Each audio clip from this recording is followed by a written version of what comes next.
morning, everybody, and welcome to our SP1159 webinar, back by popular demand. So we originally had our event to talk about the executive order as relates to workers' comp. We were all standing by, seeing what was going to happen after July, and popped up SB 1159. So many of you asked if we could have Peter back again, and I begged and pleaded with him, and he said yes. So Peter, want to welcome you back again. Thank you again for taking this opportunity to speak with our audience again about this new development. Really the goal, everyone here, is to kind of give you a primer of what it is. Peter mentioned before to me, it's like a 3-in-1 law. And so we need to really kind of go over the specifics. At the very end, we will have a Q&A, and then I will be showing you just some of the forms that we're dealing with as it relates with the carriers and our clients, and some guidance in regards to filling out those forms, either retro claims or also future claims, and some of those time frames as well too. So Peter, wanted to welcome you again. I know we have a lot of information to go over. Also, all of you that are on the presentation today, we have attached the handouts. So if you wanted to open up those, print them out, and you could jot down some notes. And also keep in mind this is recorded, so if you need a refresher of this course, just let me know and we'll send you over the recording. So Peter, welcome again, and tell us what you're going to be going over. All right, first of all, thanks, Tony. Thanks for having me once again. I'm pleased to be here, and I want to thank the guests, the participants, for being here and spending an hour with us. I'm here to talk about SB 1159, the new law that was passed by Governor Newsom on September 17th, assessing and addressing the issue of coronavirus. Essentially, this is the state of California's response to the ongoing pandemic. His earlier executive order was an early response. Now we have 3 laws that are now labor codes that we have to deal with, at least until January 1st, 2023. As you can see in the slide, this law applies to all cases of coronavirus from May 6th until January 1st, 23. It's a long time. So that's an acknowledgement that coronavirus might be here for a long time. And this law provides injured workers presumptions that under certain circumstances, that if you contract coronavirus, that it's presumed compensable. Now, those of you who have been in this business for a long time, and I've been in this business for almost 30 years, we've seen all the ups and downs in workers' comp, and the word presumption in general is a bad word. There was the presumption of compensability in the early 90s. That was a big problem for our system. There was the presumption of correctness that was given doctors. That was a huge problem that led to a lot of fraud in our system. And likewise, I think this presumption can be problematic. So the goal in this talk is to let you know what the presumptions are, but more importantly, how to avoid the presumption if you can, and if the presumption applies, what to do to try to rebut it, because it is a rebuttable presumption, not a conclusive presumption, which is a big difference. Next slide.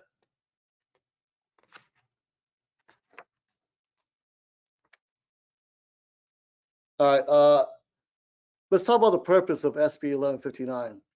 Again, it's the acknowledgement by the state of California that coronavirus is here. So far, 42,000 claims have been filed. 11% of all claims are coronavirus in California. Of those that are filed, I guess I understand 30% is from healthcare workers, 16% are from fire and police. I think in August there was 8,000 deaths up to that point in time. So it is a serious issue, and it is an issue that we think in California might start climbing. And the desire of 1159, the intent of 1159 was two things. They wanted to make sure that employers are doing everything they can to take coronavirus seriously. This law is designed to make sure that employers provide as safe a workplace as possible. And if they do, then they can avoid these presumptions. And the idea is to keep injured workers as safe as possible. But if they contract coronavirus, they want injured workers who have contracted coronavirus to have the necessary support, meaning medical care, disability benefits, so that if they contract it, they get what they need to get back. And that was the intent. And what the attorneys' responses have been, defense attorneys are very wary of this issue because, again, presumptions are not generally a good thing in workers' comp. The applicant's attorneys are looking at this as a leg up, basically an advantage, something that they can take and run with to get their claims easily found compensable. And that's the early response. Next slide. So SB 1159 creates this rebuttable presumption for all California employees under certain circumstances that if they contract coronavirus, that it happened at work. All right. So from an employer standpoint, if you have an injured worker or one of your employees that has coronavirus, I mean, you can get coronavirus from anywhere. And to say it's presumed to have happened at work is difficult for all employers to accept. Because once you are given this presumption, that injured worker is entitled to all medical treatment, temporary and permanent disability, and death benefits that come with workers' comp. And it comes with all COVID-19 related illnesses. So what I'm worried about is not that injured workers who are working during the pandemic who contract coronavirus don't deserve some medical care or some time off and some disability. What my biggest concern is that once you get that presumption, there is a portion of California workers' comp that take advantage of these presumptions and run with it. So when it says all COVID-19 related illnesses, I can easily see, and it's already happened from the cases that we have, that it's not just the coronavirus that they're going to allege. They're going to allege things like a psychiatric add-on. I'm depressed because I have coronavirus, I can't work, which is something that, is reasonable. But where you see things on top of that might be claims of internal illness because of my stomach problems from the medications, or I'm having headaches. I need a neurologist on quarantine, and I stayed in bed for 2 weeks, and now my back hurts. And then there's all other areas of additional injury that it's hard to say whether or not they're related to coronavirus, because coronavirus has only been with us for 9 months. And for a doctor to say you now have lung problems or heart problems that was due to coronavirus, that's going to be very difficult to litigate, because what doctor do you know of can say that they're an expert on the issue and can say with reasonable medical probability that this was due to coronavirus? So once that presumption applies, you're in damage control now, and damage control in California can create a lot of litigation, and that's my concern. Next slide. So let's talk about the law. The law was broken up into 3 different labor codes. The first one is 3212.86, which is essentially a codification of the previous executive order. So the previous executive order applied for injuries that occurred on March 19th, 2020 through July 5th, 2020. And when they say the injury occurred on, that means the date of injury was the last date you worked at prior to your positive test. So if your last day worked prior to a positive test was during this period of time, this is the law that would apply. And this applies to any injured worker who tested positive for coronavirus by a positive test or was diagnosed as having coronavirus by a surgeon or licensed physician, and now they allow for physicians, assistants, and nurse practitioners to diagnose the coronavirus as well, as long as they're under the supervision of a surgeon or a licensed physician. So that's step one. Step two is you take that diagnosis or test and you trace back 14 days from then. And if that person worked at the workplace, meaning not home, that's the second criteria. And then thirdly, 30 days later, you must have another positive test. And if you have that, your coronavirus is going to be presumed to have happened at work. Next slide. If that presumption applies, you have 30 days to rebut that presumption. That's your open window to rebut the presumption. 30 days, as we all know, comes and goes really quickly. And in my last talk, I talked about having immediate action implemented once that claim is filed. Once you get a claim form filed by an injured worker saying they got coronavirus from work, you have 30 days to rebut it. 30 days to find out whether or not there's any evidence that you could find that this person actually got coronavirus elsewhere. That's the idea. Take those 14 days prior, find out everything you can about what that injured worker did, and see if there's any evidence that you can find that that coronavirus came elsewhere. So what do you need to do? Well, we talked about taking depositions, doing investigations with the employer, doing some social media checks. All those come into play, and you only have 30 days to do it. So that's the idea of handling those type of claims. Again, that's for claims that went through July 6th. And that was my initial proposal on those issues. Next slide. The second law, 3212.87, is new, and it's a presumption that applies to frontline workers only. So if you have an injured worker that is a frontline worker for a date of injury after July 6, 2020 to 1/1/23, this is the presumption law that applies to those employees. All right, so what is a frontline worker? The Labor Code does a pretty good job of explaining who is a frontline worker, but essentially they're peace officers. That might include volunteers, firefighters, healthcare workers, home health agencies, fire and rescue service, health facility workers, registered nurses or EMTs, and providers of in-home supportive services. If you're that employee, if you're a frontline worker and you contract coronavirus during that time period, this is the presumption that applies to those workers only. This includes custodians, housekeepers, if they've worked at a healthcare facility and were in contact with coronavirus patients. Next slide.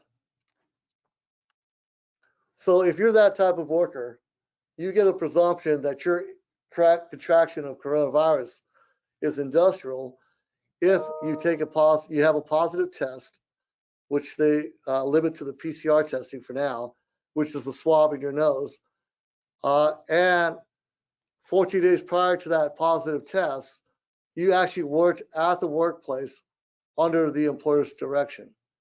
And so basically, if you worked from home, that doesn't apply.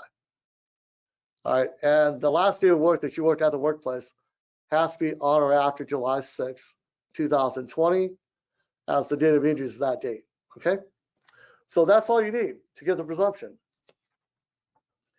Firefighters are given that presumption. All you got to do is show that you worked at the workplace 14 days prior to the testing of the positive testing. So now you have a presumption. And if you have that presumption, injured workers are going to look to the employer and say, you now have 30 days to rebut it. And the burden of proof is on the employer. So within 30 days after the date the claim form is filed, you got 30 days to show evidence that that injured worker more than likely contracted coronavirus elsewhere. And that's a high, that's a quick task. So what kind of evidence do you have to show? Employer level of prevention is one thing to show. If you can show that your workplace has had a program put in place to provide effective training for your employees on coronavirus, how to avoid it, how to not contract it, and if you do contract it, what to do. If you have a plan in place at your place of employment that vigilantly requires the use of masks, disinfectants, has cleaning protocols, practices and enforces social distancing, hand sanitizers, that's also a factor. That you have effective control of customer and public interaction. If you only allow a certain amount of people in, you make them practice social distancing, that they wear masks, that you train your employees what to do with someone that comes in without a mask. These are all factors that come into effect as to whether or not you can rebut that presumption. Again, this is part of the plan of California to provide employers the impetus to properly put in place preventive measures to not so that the spread of coronavirus doesn't occur. Investigations that you can do as well.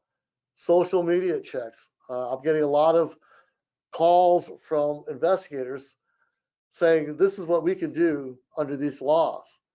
And what they'll do is they'll look at Facebook and all those other social media apps that they can get a hold of and that they get access to and find out where they've been the 14 days prior. So for example, if that injured worker went to a family gathering where there was an outbreak, or they went to a restaurant where there was an outbreak, or they went to a church that there was some exposure. These are all factors to show that an injured worker's coronavirus was caught somewhere else. Investigation with coworkers. You want to find out from a claim standpoint, did this employer have safety protocol and was it followed?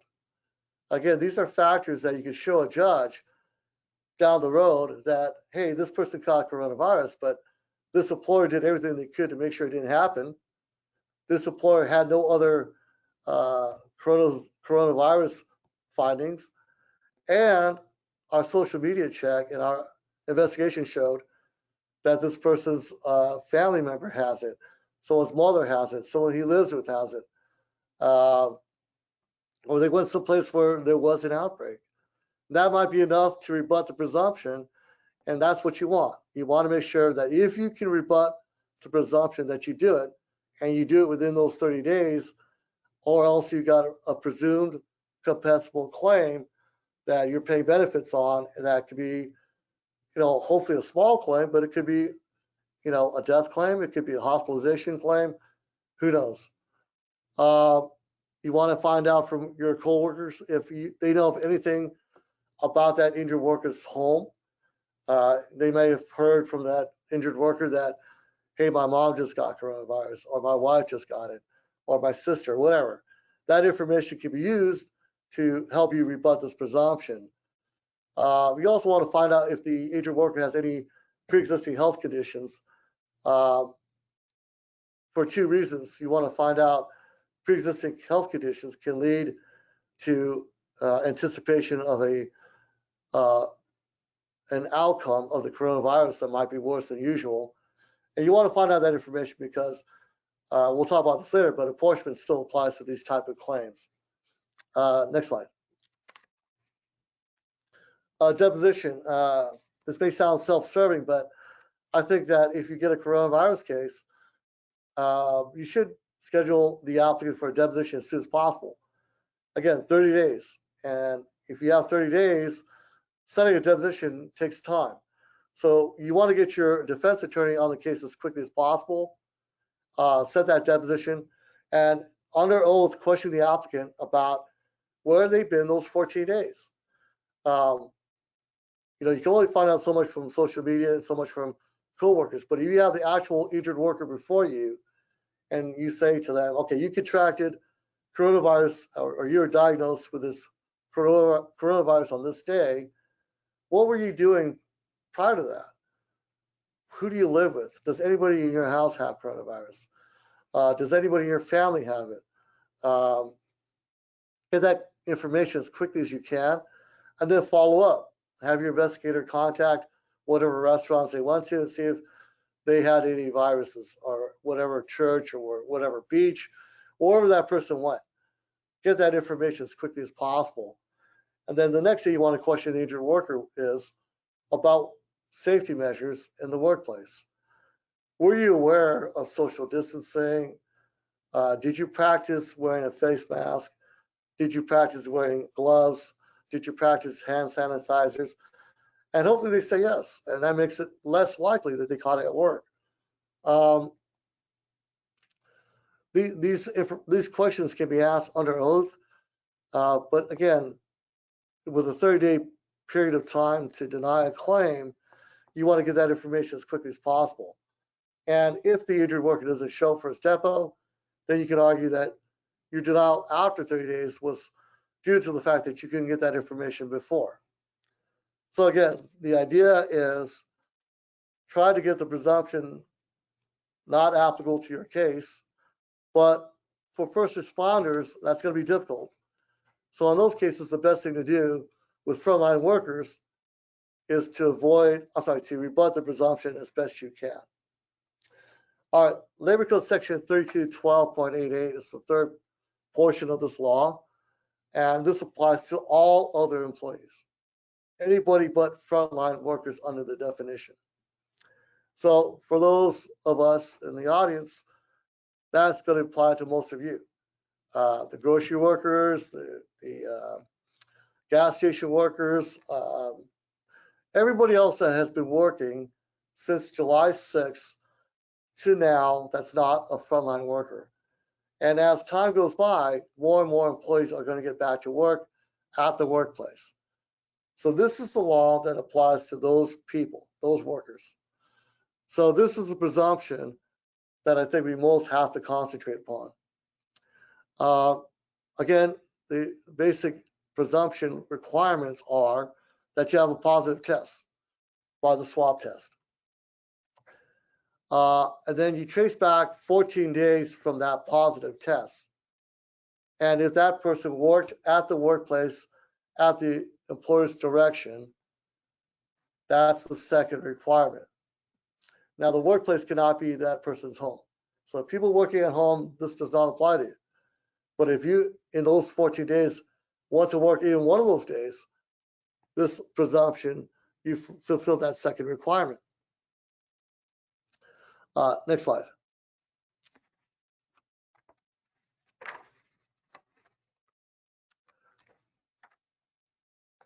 All right. The third test, the third requirement is that that workplace has to be considered an outbreak. If that specific place of work is considered an outbreak, that is the third requirement. And that's the requirement that's going to be most problematic. And that is the requirement that the employers have to be vigilant upon, the claims offices, adjusters have to be vigilant about. And this is the area where we can best avoid this presumption. So what's an outbreak? What constitutes an outbreak? All right. Next slide. All right. So you have an injured worker comes to you and says, I have coronavirus and I think it happened at work. You give him a claim form, he files it. And at that point, you need to find out, did they have a positive test? When did they have that positive test? And trace back 14 days from there to see if that worker worked at a workplace. And then what you want to find out is if during that period of time, that place of employment that workplace is considered an outbreak. And what's an outbreak? If you have a place of employment that has 100 or fewer employees, that means that 4 people have tested positive. All right, if you have 4 people have tested positive in your workplace and you have 100 or fewer employees, that's considered an outbreak. And you've now fulfilled the third requirement to be considered under this presumption. If you have more than 100 employees, then it's 4%. 4% of your employees have tested positive. Or your place of employment where that person worked at was closed down to a risk infection, which obviously means that you've had an outbreak. So that's what's considered an outbreak. So again, that's the third requirement that puts you in the position of dealing with a presumption. So that's the third requirement that you need to do your best to avoid. All right, and you can avoid it, the presumption doesn't apply. And if you can avoid it, you don't have to worry about what comes after that. It's otherwise a regular workers' compensation claim.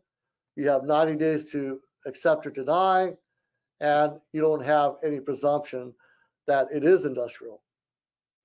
Big difference. And that's why it's important to be outside of the definition of an outbreak. From an employer's standpoint, and I'm an employer, what you need to do to prevent your workplace to be considered an outbreak is, again, do the best you can to prevent coronavirus spreading at your workplace. What does that mean? Well, again, face masks, hand sanitizers, social distancing, education, customer control, things of that nature. And if you can do that, you don't have to worry about this law. This law doesn't apply to your workplace as long as you can keep outside of the definition of an outbreak. And I can tell you right now, as an attorney and dealing with workers' comp as long as I have, that applicants' attorneys are going to fight this tooth and nail. They're going to subpoena your employment records, your information that you sent to the claims, and they're going to scrutinize it to see whether or not that 4% or those 4 more employees has been reached. And so you as employers, you as claims examiners and claims people have to keep good records, because those records are going to decide whether you're in an outbreak or not. So what happens if you're in that presumption? If you do have an injured worker that has COVID, was at the workplace within 14 days, and your employer is considered an outbreak, then you have a rebuttable presumption. And that presumption in these situations, you have 45 days to deny. 45 days is a little bit more, but not much more. Still, 45 days comes and goes very, very quickly. And that requires a strong response by claims to do everything they can to rebut this presumption. And in the labor code itself, 3212.88E2, they talk about what you need to do to rebut this presumption. And they talk about evidence of measures put in place to reduce the potential transmission of coronavirus in the employee's workplace. So again, prevention. Second thing is evidence of an employer's non-occupational risks of COVID-19 infection. So again, that's your investigation outside. The social media, the employer level investigation, the deposition of the applicant. And if you can find somehow that between work not having a lot of cases and prevention protocols put in place, and that the injured worker went someplace else during that time period that was a risk, then I think you might have a basis for denial. But again, you have 45 days to come up with that. That comes and goes very quickly. So from a claim standpoint, I think you need to act on these cases just as quickly. And that includes the deposition.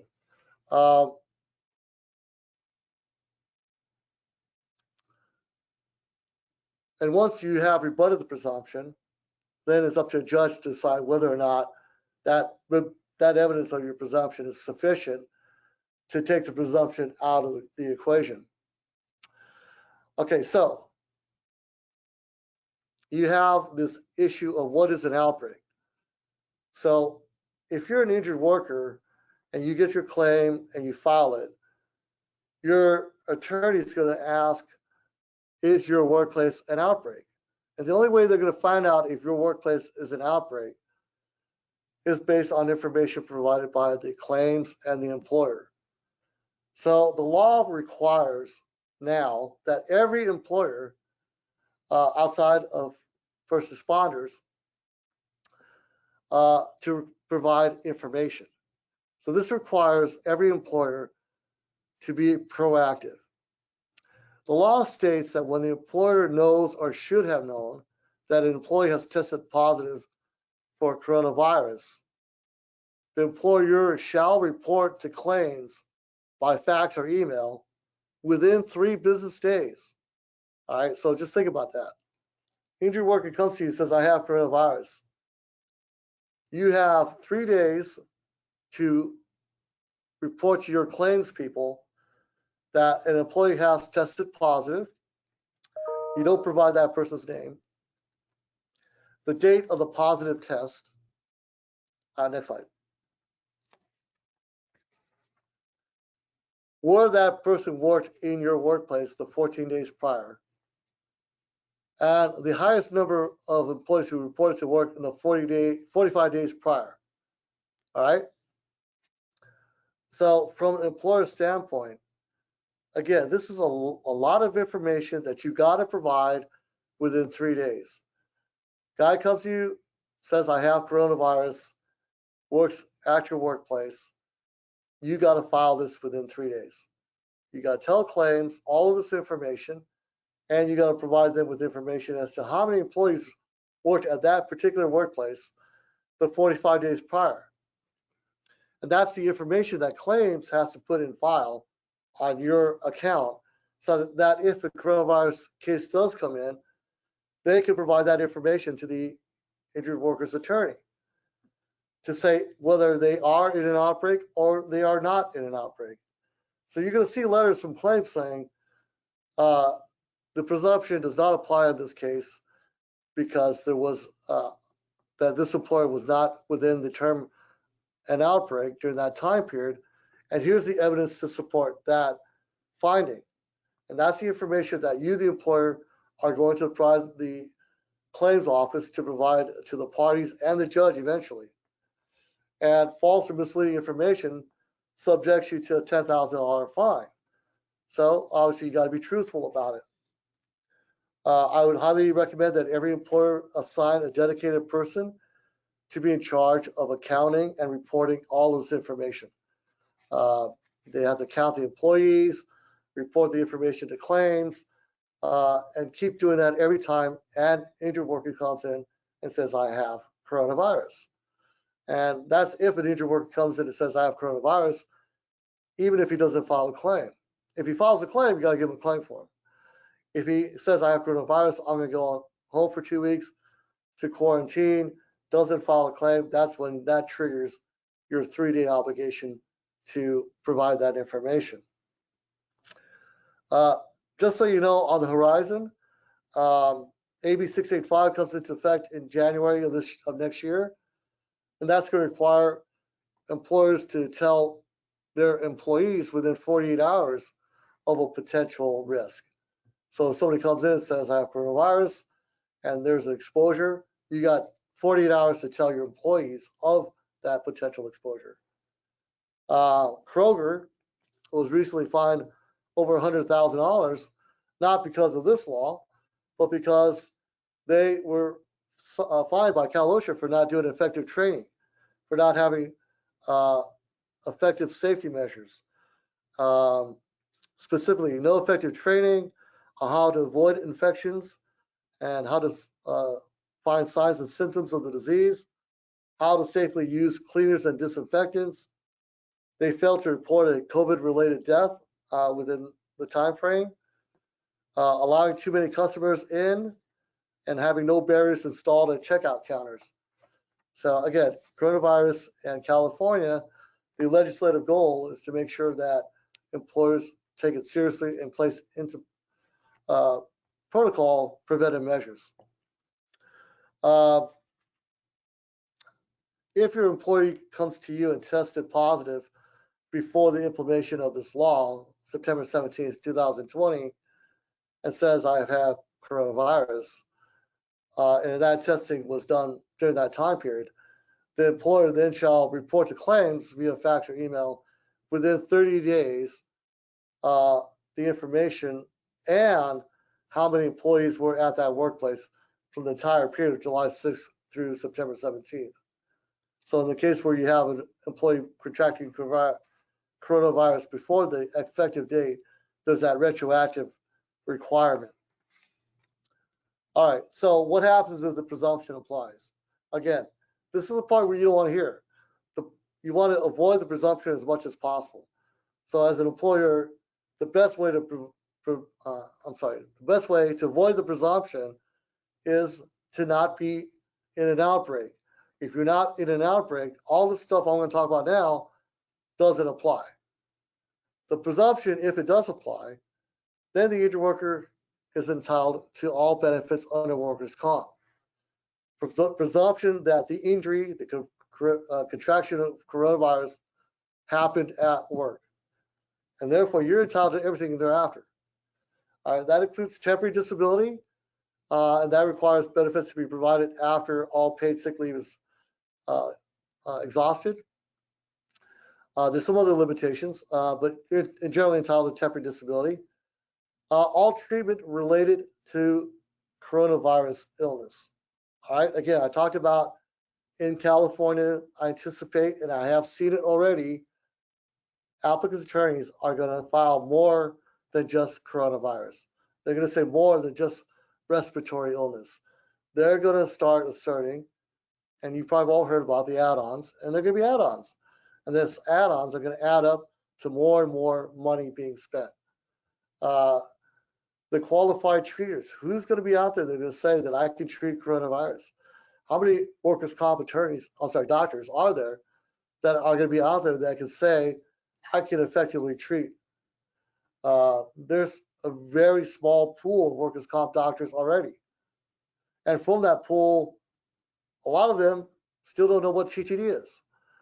So the amount of doctors that are going to be involved in these type of claims, you're going to have to question their qualifications, especially if they're going to make diagnoses that relate to other areas. You're going to have to ask them, how do you know? What qualifies you to say that? Permanent disability. Again, you're entitled to all workers' compensation benefits, including permanent disability, not only from COVID, but from all COVID-related illnesses. Apportionment laws still apply. So a lot of the cases that result in long-term care, long-term disability from COVID are due to having pre-existing conditions, unfortunately. But those pre-existing conditions have to be explored solely on the issue of apportionment. And, you know, there are 210,000 deaths in the United States.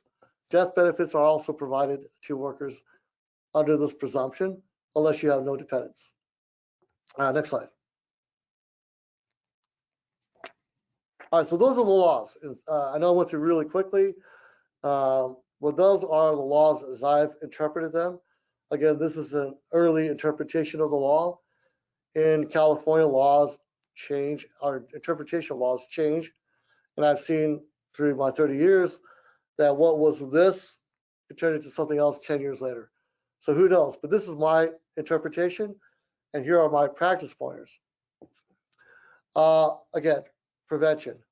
Prevention is the key to avoiding these presumptions.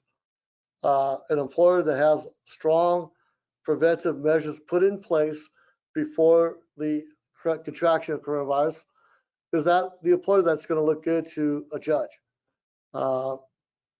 Put into place as many protective measures as you can. Document them so that you have memos to all employees. Do all these things to make sure it doesn't happen. Training, education, enforcement Control public interaction. I've seen a lot of stores where they have someone at the front door limiting who comes in and who comes out. Restaurants the same way. That's a strong piece of evidence to show that you're doing what you can to prevent the spread. Again, there's AB 685 that comes into effect that requires employers to tell employees of an exposure. Next slide. All right, accounting. You need to have someone that's going to comply with the law. All right, if you're not a frontline worker, all other employers have to have put in place a reporting practice to comply with the law.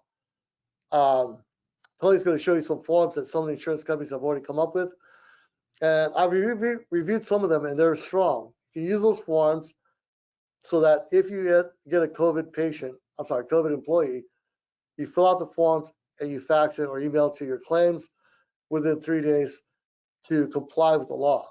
Because my anticipation is that there's going to be a lot of litigation of what constitutes an outbreak, and that litigation is going to lead to a lot of requests for records. And if you don't have proper records or good records or reliable records, a judge is going to look at that and say, I'm going to say the presumption applies. You are in an outbreak because you couldn't prove to me that you're not. Now, that's just my opinion, but the best way to avoid that is to have good records. So provide claims with good records and provide timely responses. If the presumption doesn't apply, that's still not going to stop people from filing claims. But if the presumption doesn't apply, you have those 90 days to accept, and there is no presumption. You're on an even footing at the time that the claim is filed. All you have to show is that that injured worker more than likely got the coronavirus elsewhere. If the presumption applies, you have, depending on which law applies, 30 to 45 days to respond. Do your due diligence to fully investigate the claims, to rebut the presumption timely so that you don't have that presumption in place. Next slide. So far, most claims have been minor in nature, but it's those 10, 20% of claims where there's long-term health care, hospitalization, and death.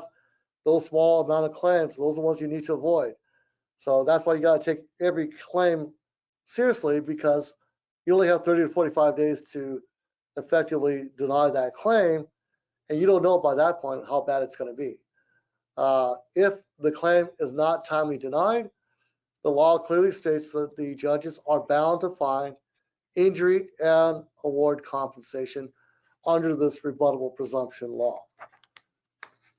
Okay, I think I went past my time, so I'll end there and let Tony take over.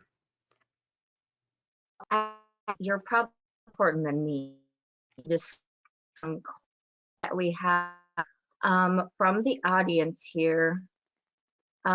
One, Rosie says, hello, Peter, nice to see you. So just want to start with that. The first question, well, I have 3 here, and then we have some others that are popping up as well.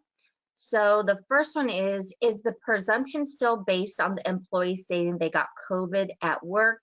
In other words, if an employee states he or she did not get it at work, we cannot assume this to be work related, correct? Okay, so if an injured worker comes to you and says they have coronavirus, my general rule is to ask, unless you know they've been working from home, whether they think it was work related. And if they say I think it might be, then you give them a claim form.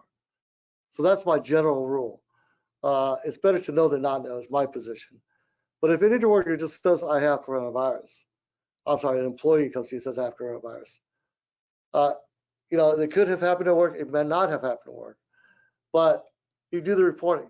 The reporting requirement, I think, is such a strong piece of evidence to show whether you are in an outbreak or not in an outbreak, that you still report it to your claims offices.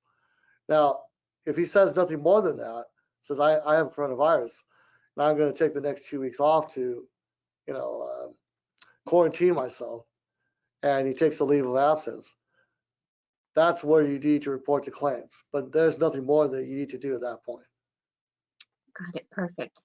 We have another question, and how does this coordinate with the CARES Act? If there's an outbreak in the CARES Act with payment for 80 hours applies, which comes first? All right, well, the period of temporary disability in workers' comp doesn't apply until all sick leave is exhausted. So if you have Federal CARES Act, if you have sick leave mandated by whatever law based on COVID, meaning that you have sick leave that was given to you due to the fact that you have COVID, that has to be exhausted before workers' comp pays anything. So some people may have more than 80 hours. Some people may have none. So depending on what you're entitled to, that is what has to pay first. The employer has to provide you with that paid sick leave first before workers' comp TD kicks in. Got it. Thank you. We have here,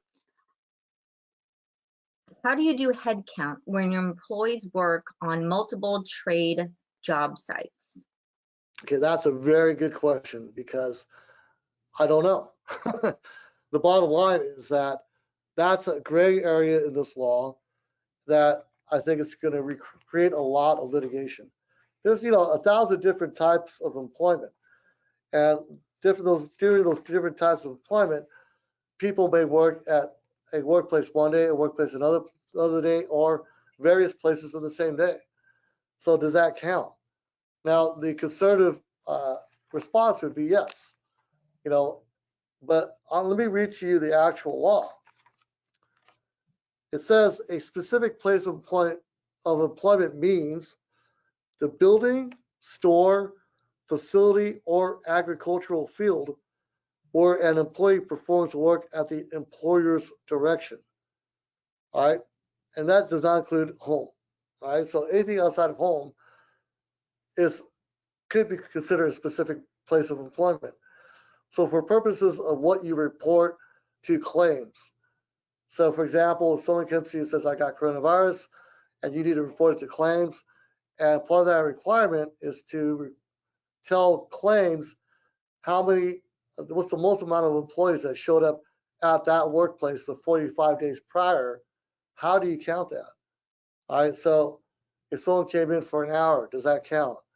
Does that, again, multiple places of employment, does that count?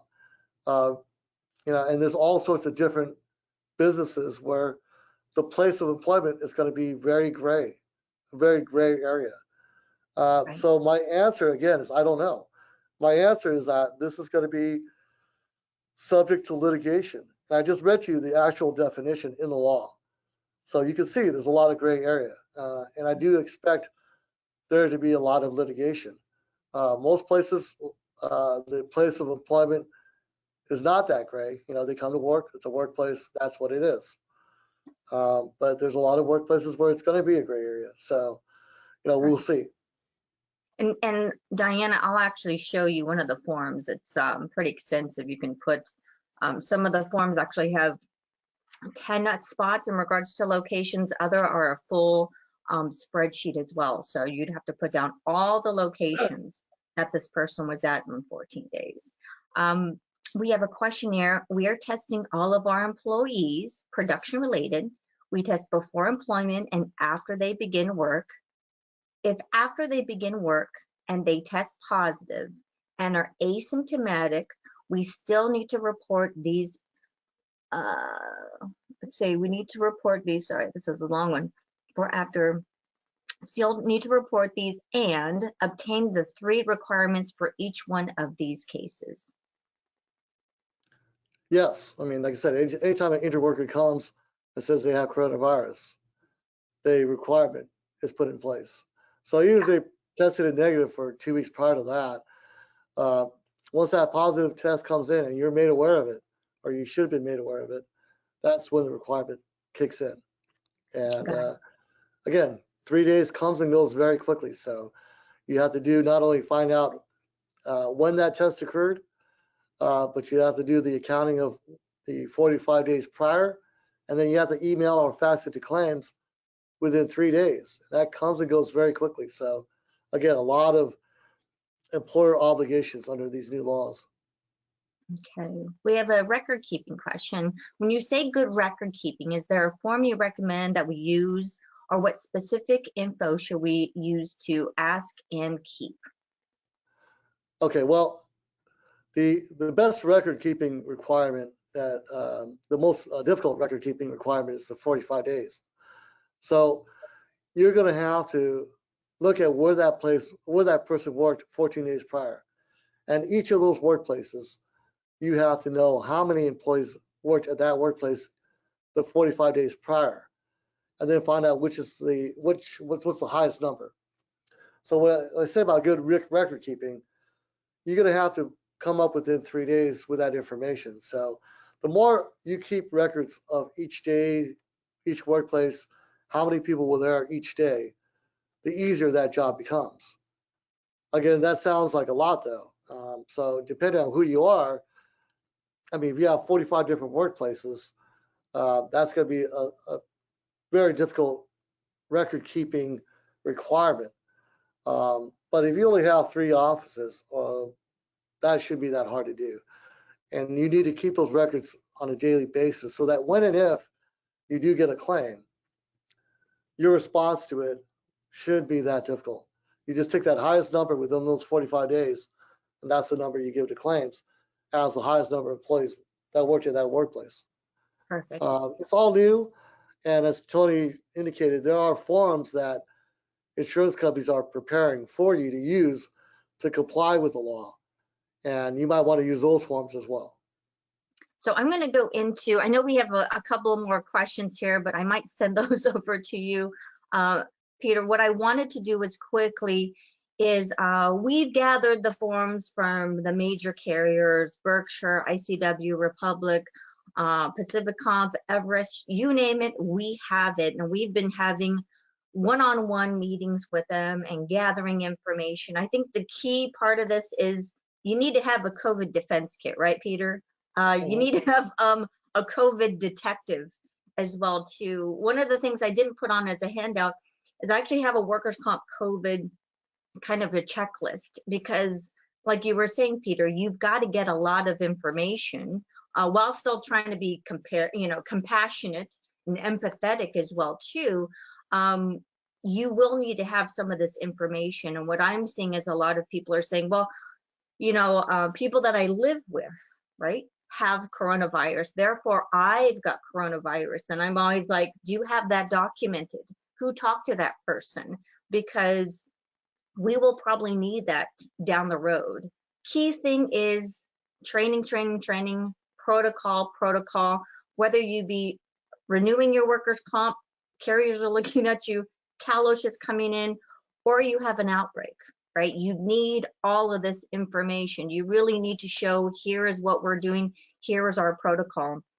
This might be an eye exam for you all. These are just some of our major carriers we work with. What we're seeing is that there's going to be 2 different forms, okay? 2 different forms, and one being it's going to be, this is claims that are retro, right?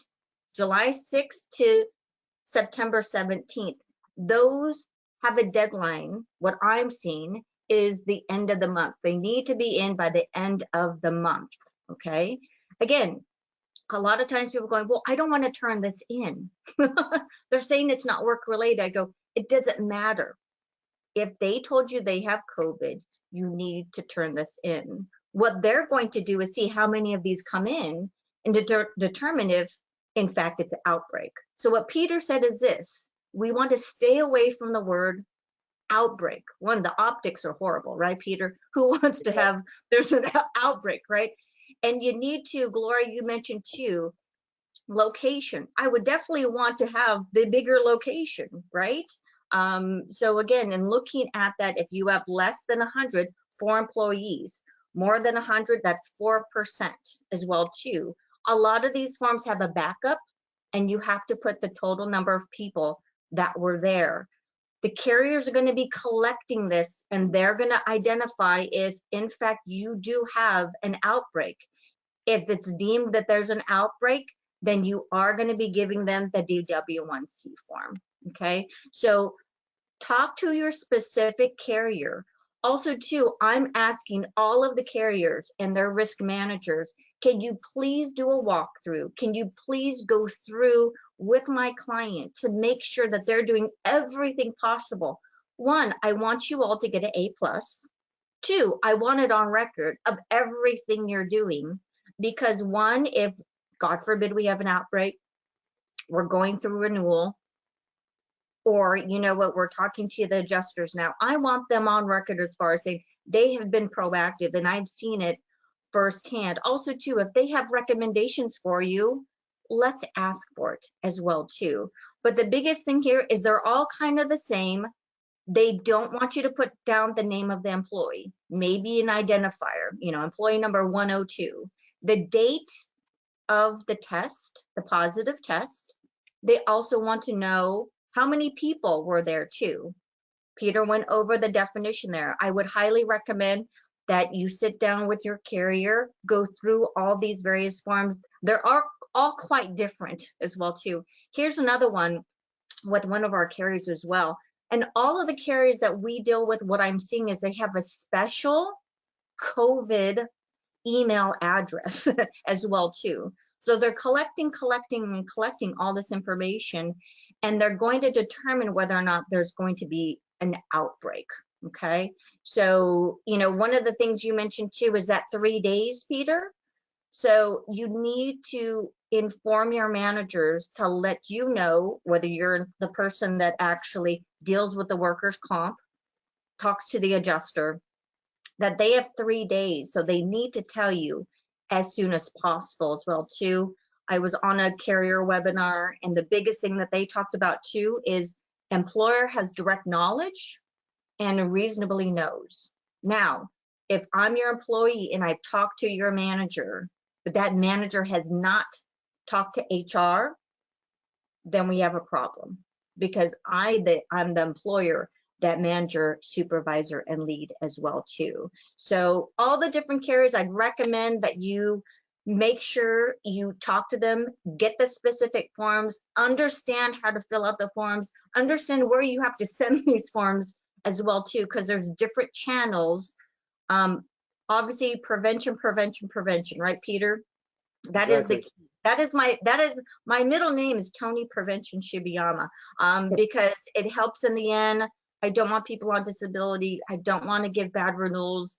I don't want Cal OSHA to come visit my clients as well too, because their mod is too high. So we do really, if you guys have any questions in regards to these, please let us know. But definitely go and get your specific forms from your specific carrier and get their feedback in regards to how to fill these out as well too. Some last housekeeping before we let you go. I actually have Cal OSHA speaking. I have a friend that works at Cal OSHA. I will not be meeting. I want to come in of your practices. Kind of ties in, right, Peter, with what we're talking about. I want to get it from the horse's mouth. I want to find out what's happening out there. What can employers do? What are they looking for? What are they finding people for?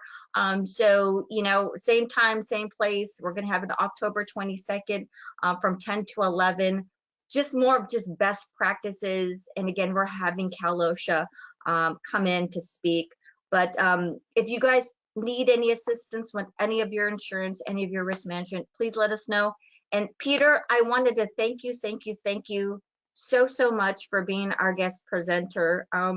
This keeps moving and changing. It's so complicated. And thank you so much for your expert advice. For those of you that deal with workers' comp and you have litigated claims, Peter and his group are fantastic. They're fighters. They really do educate. And at the end of the day, they do represent the employer groups as well to the best of their ability. And Peter, thank you so much. I appreciate it. If any of you have questions, please let us know. You have our email. We will send you some information at the end as well too, but wanted to thank you all for attending. Peter, again, thank you so much for your wisdom, your insight, scaring us as well too, and what's happening here. But the key word here, everyone, is prevention, prevention, prevention. Peter and I just want to educate everybody on the new developments, and please reach out to us. We will send you a follow-up email with our information. If you have some follow-up emails or calls or questions, please let us know. But again, thank you so much for attending. We look forward to seeing you when we have OSHA and giving you some guidance there on safety as well too. So thank you all again, and we will see you all at the end of October on October 22nd. Have a good one. Bye-bye. Thank you.